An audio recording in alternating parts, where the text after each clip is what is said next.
안녕하십니까. 매의 눈으로 세상의 흐름을 읽어드리는 Y타임스 정세분석의 추부길입니다. 북한이 지난 14일 저녁에 평양에서 열렸던 제8차 당대회 기념 열병식에서 신형 잠수함 발사 탄도미사일, 그러니까 SLBM하고 이른바 북한판 이스칸데르로 불리는 신형 단거리 탄도미사일 KN-23 개량형을 공개했죠. 우선 북한이 새로 선보인 신형 SLBM, 이 북극성 5 시옷으로 써졌는데요. 이 신형 SLBM은 지난해 10월 당 창건 75주년 기념 열병식에서 북극성 4형을 처음 선보인 지 석 달 만에 또 새롭게 등장을 한 겁니다. 이번 열병식에서 선보인 북극성 5형을 북극성 4형과 비교를 해보면 동체 길이는 비슷한데 더 굵어지고 탄두부가 길어진 것으로 미뤄볼 때 이 다탄두 탑재형이거나 아니면 사거리 연장형일 가능성이 제기되고 있습니다. 여기에 대해서 조선중앙통신은 수중전략 탄도탄, 세계 최강의 병기라 그러면서 이 세계를 압도하는 군사기술적 강세를 확고히 틀어진 혁명 강군의 위력을 힘있게 과시했다, 이렇게 설명했습니다. 이어서 북한판 이스칸데르 개량형으로 불리는 신형 단거리 탄도미사일 KN-23도 더 뾰족해진 탄두 모양으로 공개가 됐습니다. 이스칸데르를 치른 차량은 5축 10륜이었습니다. 바퀴가 10개라는 이야기인데요. 크기가 기존보다 한 축이 늘어났으니까 아마 이스칸데르의 크기도 늘어나지 않나 이렇게 보고 있습니다. 이건 아마도 이스칸데르에 전술핵을 넣으려고 개량한 것으로 추정이 됩니다. 탄도 궤적을 그리면서 상승하는 이스칸데르는 이후에 수평 비행을 한 다음에 갑자기 솟구치는 기동을 하기 때문에 이 미사일 방어체계, 그러니까 MD로도 대응하기가 쉽지 않을 것으로 이렇게 보고 있습니다. 이 밖에 2019년 개발을 완료한 것으로 알려졌던 456 연장의 발사대에 탑재를 한 600mm급 초대형 방사포, 그리고 대구경 조종 방사포, 북한판 에이테킴스인 전술지대지 미사일 등이 동원됐습니다. 그런데 여기서 우리가 신형 SLBM을 주목하는 이유가 있습니다. 이 잠수함에서 쏘는 탄도미사일을 뜻하는 SLBM은 일반적으로 통상 탄두도 있습니다만은 만약에 이게 핵탄두를 탑재했다 그러면 가공할 만한 무기로 돌변하게 됩니다. 전략 핵무기를 탑재한 잠수함이 평소에 몇 달 동안 바닷속에 숨어 있다가 GV의 명령에 따라서 적의 숨통을 끊는 무력 행동을 할 수 있기 때문에 2차 보호복 능력, 그러니까 세컨드 스트라이크라고 그러죠. 이 2차 보호복 능력을 골자라는 상호 확정 파괴를 지탱하는 중요한 역할을 합니다. 그러니까 한 나라가 다른 나라의 핵 공격을 하더라도 잠수함은 이런 공격 대상에서 벗어나 있게 되죠. 그래서 2차 핵 보복을 할 수가 있기 때문에 결과적으로는 어느 나라도 이 선제 핵 공격을 하지 못하도록 만드는 그런 제어장치 역할을 한다, 이렇게 보시면 될 겁니다. 그렇기 때문에 지상의 사일로라든지 이동식 발사차는 TEL에서 발사하는 대륙간 탄도미사일하고는 차원이 다른 플랫폼이라 할 수 있기 때문에 이 SLBM 개발이 혈안이 되어 있는 겁니다.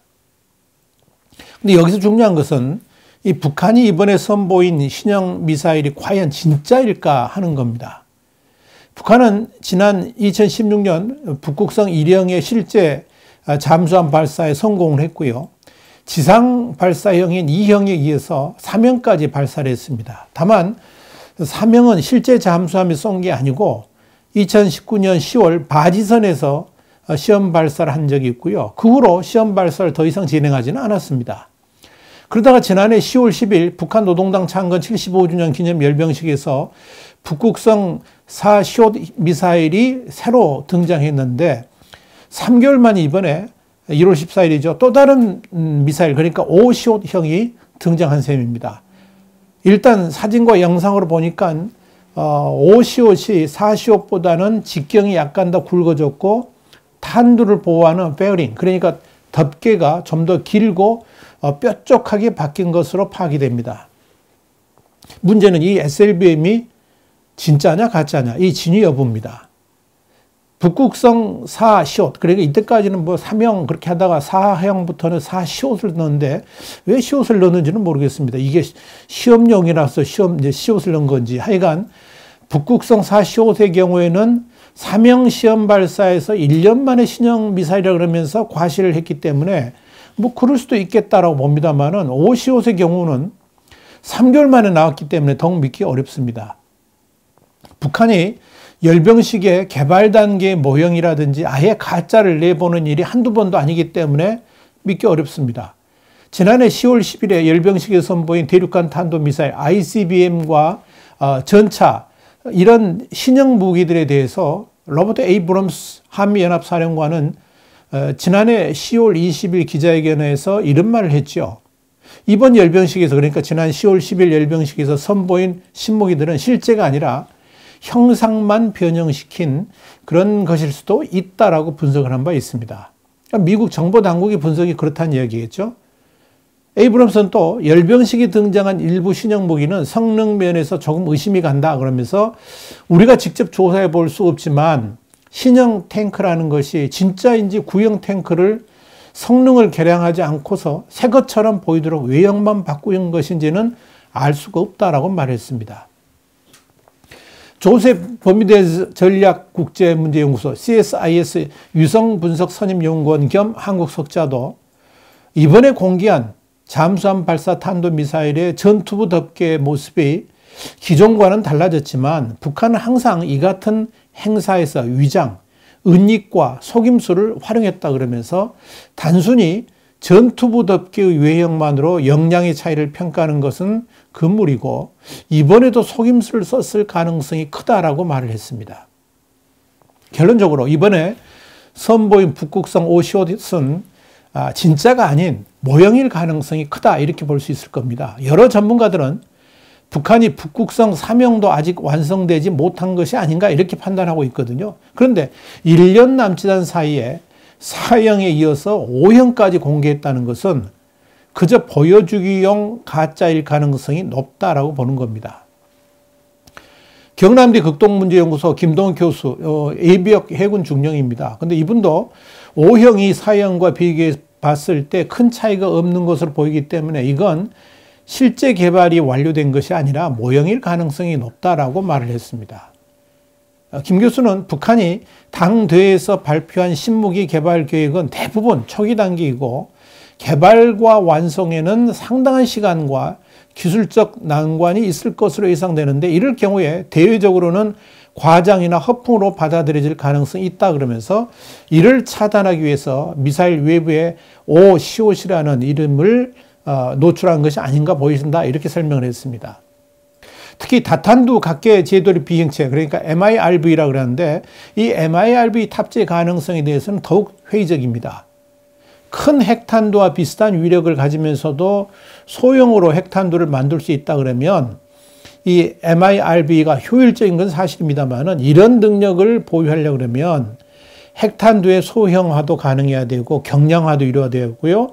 원형 공산 오차율을 줄이는 미사일 자체의 기술 그리고 위성 항법 체계 같은 이런 고도의 정밀 유도 시스템까지 최첨단 기술이 필요한데 북한이 과연 그런 기술을 가지고 있느냐 이게 의심스럽다는 겁니다. 전문가들은 북한이 그런 신무기들을 만들려면 앞으로도 상당한 시간이 더 필요할 것으로 전망하고 있습니다. 현재 북한 능력으로는 불가능하다는 이야기입니다. 이언 윌리엄스 전략국제문제연구소 CSIS로 부르죠. 여기 미사일 방어 프로젝트 부국장을 맡고 있는데요. 이분이 이런 이야기를 했습니다. 16일 날 미국의 소리 방송하고 인터뷰에서 그런 말을 했는데요. 다탄두는 다탄두라서 똑같은 다탄두가 아니고요. 다탄두는 하나의 표적에 여러 개의 핵탄두가 떨어지는 MRV 방식하고 여러 개의 핵탄두가 각기 다른 목표물을 공격하는 MIRV 방식이 있는데 후자는 그러니까 MIRV 방식은 우주에서 개별 탄두를 목표 지점에 정확히 떨어뜨리는 후추진체 그러니까 PBV가 그 기술이 필요하다는 거죠. 그런데 북한이 추구하는 이 다탄두 미사일은 적어도 현재까지는 MRV에 가깝다라고 분석을 했습니다. 이어서 북한 로켓의 재진입체를 보면 아직 갈 길이 멀다 그러면서 북한은 대륙간 탄도미사일, 그러니까 ICBM 발사를 고각으로만 진행을 했지 않습니까? 훨씬 비스듬하게 대기권으로 떨어지며 더 큰 마찰을 견뎌하는 실제 재진입 기술을 실험을 하지를 못했다 하는 이야기죠.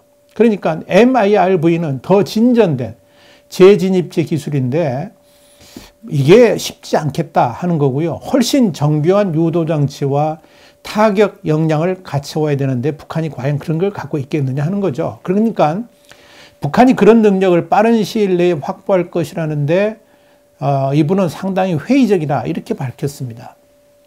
이 더더욱 중요한 포인트는 만약 북극성 5시ot형이 진짜로 개발되었다 할지라도 이걸 탑재할 잠수함이 과연 존재하느냐의 문제입니다. 심포조선소에서 건조하고 있는 3,000톤급 잠수함도 아직 제대로 모습을 드러내질 않았습니다. 김정은이 지난해 7월 23일 새로 건조한 잠수함이라고 그러면서 시찰하는 장면을 북한의 선전 매체들이 공개했었죠. 그런데 이 3,000톤급 잠수함이 아직까지 실전 배치가 되지 않은 것으로 이렇게 판단되고 있습니다. 미국 정보당국의 파악이 그렇습니다. 이런 상황에서 김정은은 핵잠수함 설계까지 다 끝났다라고 호언장담을 했죠. 그러니까 믿을 수가 없는 겁니다. 자, 그렇다면 북한이 이렇게 모형까지 내세우면서 열병식을 한 이유는 뭘까요? 지난 1월 14일 저녁 열병식이 진행된 평양은 영하 8도의 추운 날씨였습니다. 행사장이 탁 트인 광장이라는 점, 또 밤이라는 점, 이걸 감안한다 그러면 실제 체감 온도는 아마도 영하 15도를 넘어섰을 가능성이 충분히 있습니다. 특히 이 북한이 당대회를 기념해서 열병식을 개최한 것도 이번이 처음이고요. 그렇게 추운 날씨에 지난 10월 10일에 했는데 불과 3개월 만에 또다시 열병식을 한 데는 나름대로 이유가 있었을 겁니다.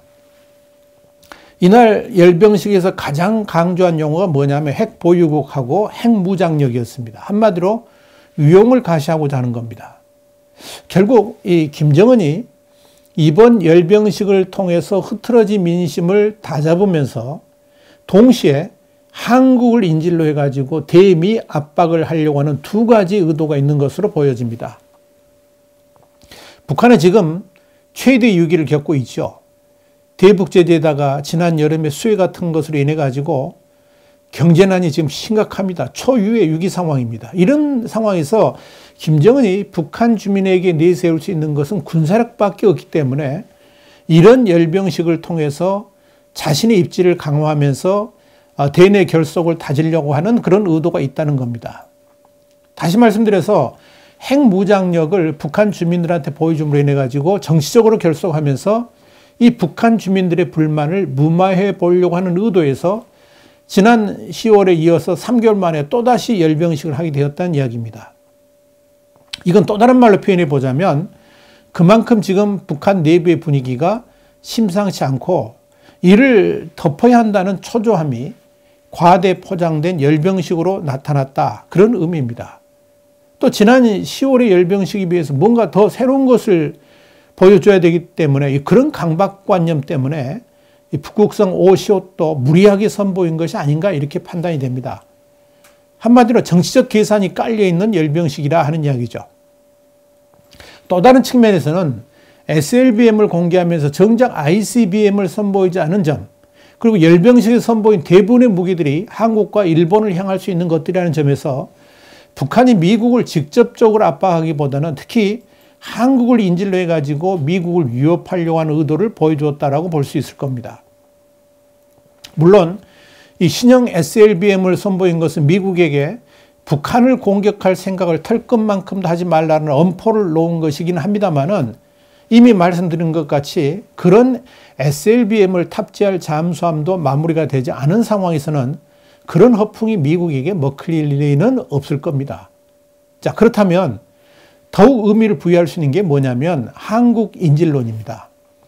미국의 동맹인 한국을 언제든지 공격할 수 있고 점령도 할 수 있다는 능력을 이번에 보여줌으로써 미국의 대북한 작전을 억제하려고 하는 의도, 그리고 대북 제재의 해제를 요구하는 카드로 이 한국 인질론을 흔들고 있는 것이 아닌가 이렇게 보여집니다. 그런데 이 시점에서 북한이 놓치고 있는 것이 하나 있습니다.